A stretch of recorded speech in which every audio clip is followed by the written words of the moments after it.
Hello and welcome back to This or That with Kobe and Jatt. It's been a while.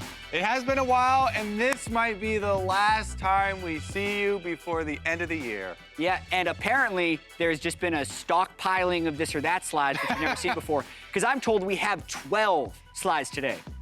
Built up over All-Stars. It's the All-Stars All-Packed Edition. I actually don't even know what the topics are going to be, so we should get into them now because 12 slides is a lot. All right, number one. Yeah. Who will be stronger in 2019? The LPL or the LCK? Now, there's a qualifier in this question. Who will win Worlds or who will be stronger overall? Because the LPL is going to 16 teams. I feel like we'll have more depth than the LCK. So based on general league strength, I'm going to say the LPL. I mean, if the region that wins Worlds is the strongest region, Jatt. Really? Yeah, so judge it by who's going to win Worlds. All right, they still boom! they gotta give them Baker! a chance. He's going to do it as well with the new SKT. I think that the LCK is definitely going to be stronger.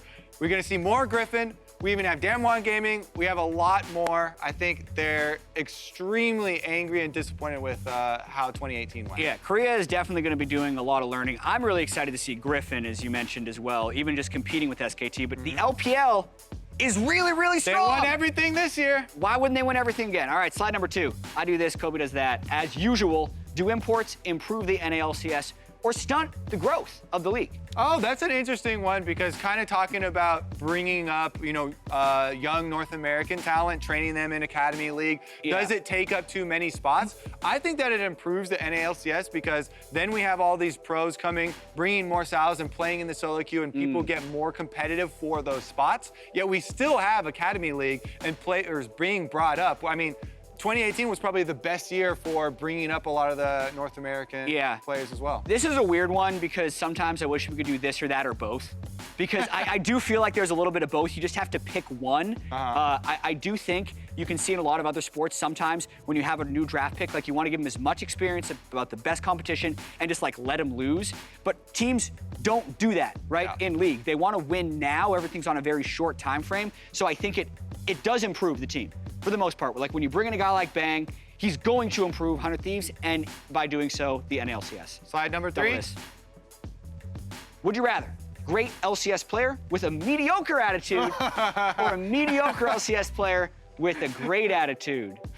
Oh. Mediocre, I think, is enough. Yeah. Because it's mediocre and not like really bad. Yeah. I think that's enough to work. I'm getting some mixed messages because the instant feedback was punished, which wouldn't make it mediocre. So I'm going to go with the text over the picture and say this is not a banned player.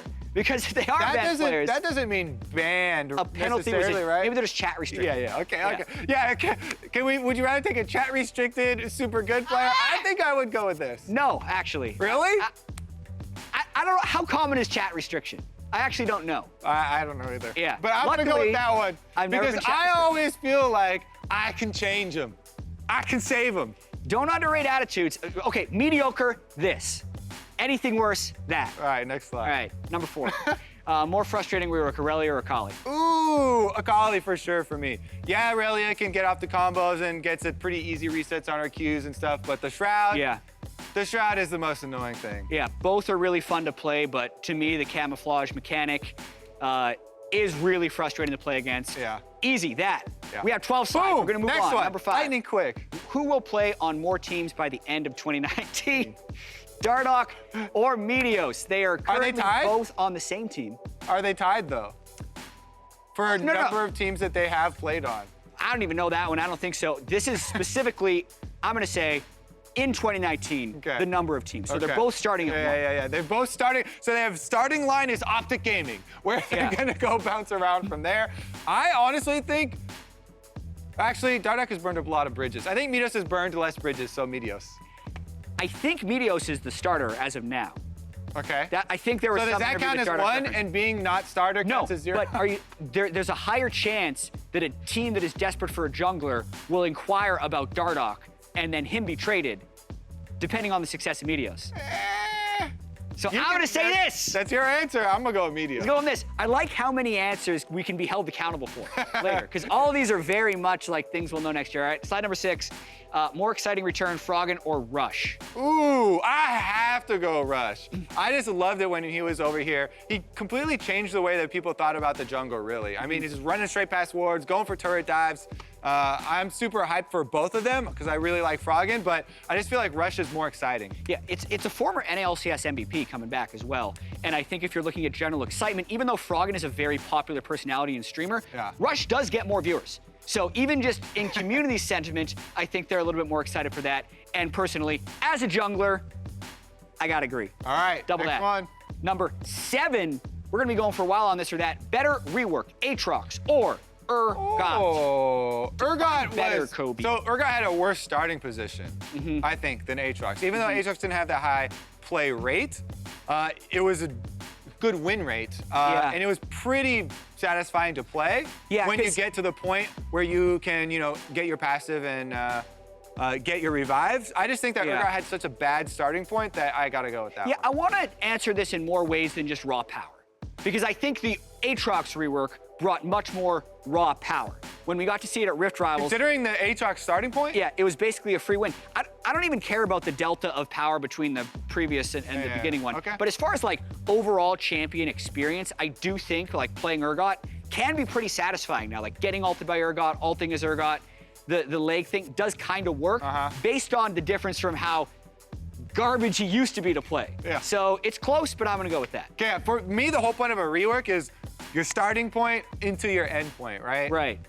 So I gotta go with it. All right, next one. Only because the old Urgot was so bad.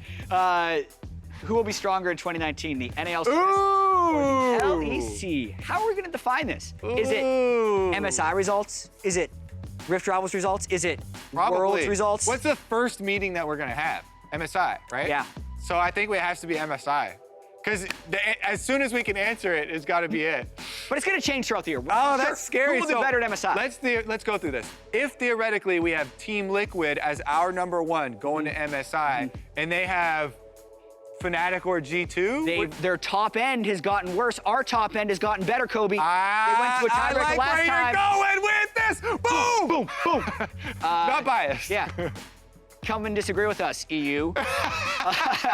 Don't worry, they will. We'll get flames. Next slide, we did it. More surprising. Babu making the 1v1 finals or Faker doing Zac Smite mid. Dude, this was insane. Yeah. He made a crazy run. He beat Faker, he beat Rookie, he beat Double Lift. Yep. It was insane. And he mind gamed some of them as well. Like play me in mirror matchup. He beta caps. He didn't mind game Double Lift. Double Lift just went up to the tower. And Faker trolling at All-Star wasn't actually that surprising. Yeah. All of his interviews were troll. I'm mad about that. I wanted to see Faker actually play Rookie. I'm not that mad. Yeah, you didn't have to cast it.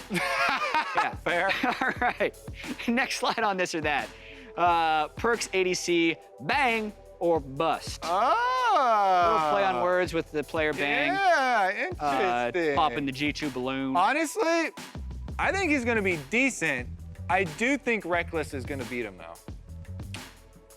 I think Reckless will be better AD carry than Perkz. Define better, like in lane, in team fights? Yes. But that's not the question. Okay, bang. So that means but? Yeah. Oh, wait. Yeah. Actually, that's only... I'm going to define it as Perkz was a consistently top 3 or top 1 mid in EU. Okay. Will he be consistently a top 3 or 1 AD carry? What are you doing this 3 or 1 thing? Sometimes he's the best and sometimes he's like third best. So you can say top 3. Top 3. Includes top 1. Yeah, okay, sure. I think he can be. Top 3? I think he can be bang. too. Actually, I think he can be too. Good call. Top 3, but yeah. Yeah, All right, top next 3. one. We'll see at the end of the split awards with the voting. Who will visit your house this year? Bro, what is that? I've never heard of Krampus. What is that? Someone needs to tell me what this is. Is this like some nightmare Look at fairy that tale? tongue! Is this supposed to, is this the evil equivalent of Santa giving you coal? Like, a demon just visits your house and murders you? I don't know what he's doing down here with this thing, but this tongue makes me think he's evil. I think I heard that he's a demon that visits your house even bad. I'm gonna go with dabbing Santa then. Yeah! We've been a wholesome show. Krampus off my slide. Next slide. No. Yeah. Would you rather spend Christmas with family or with friends in League? Friend 1, 2, 3, 4, 5. You're a 5-man of friends. Well, I spend almost every day with these friends. So I think I'd rather spend Christmas with the family. Yeah. I haven't seen my brother in a long time. You know what's crazy too? We're an online game. Yeah. So you can spend Christmas with your family both. and with your friends, this or that or both. But I will say Christmas with family is quite important as well. It's a good time of year to see them get, and you can do this whenever you want. Yeah. You got a break in the year to go home. Unless it's this. your family sucks, then you Yeah. cut that part out. Then and you do this. still have League with friends, and you can do it from anywhere as long as you have an internet connection. All right, is that the final slide? Hey, we did it. Merry Christmas. I'm Happy a little New Year. bit scared still from Krampus, but happy. Yeah. Krampus is made up, much like Santa Claus. Ah! Spoiler! I tell lies. Who knows? What is true? You never know. All right, see you next time.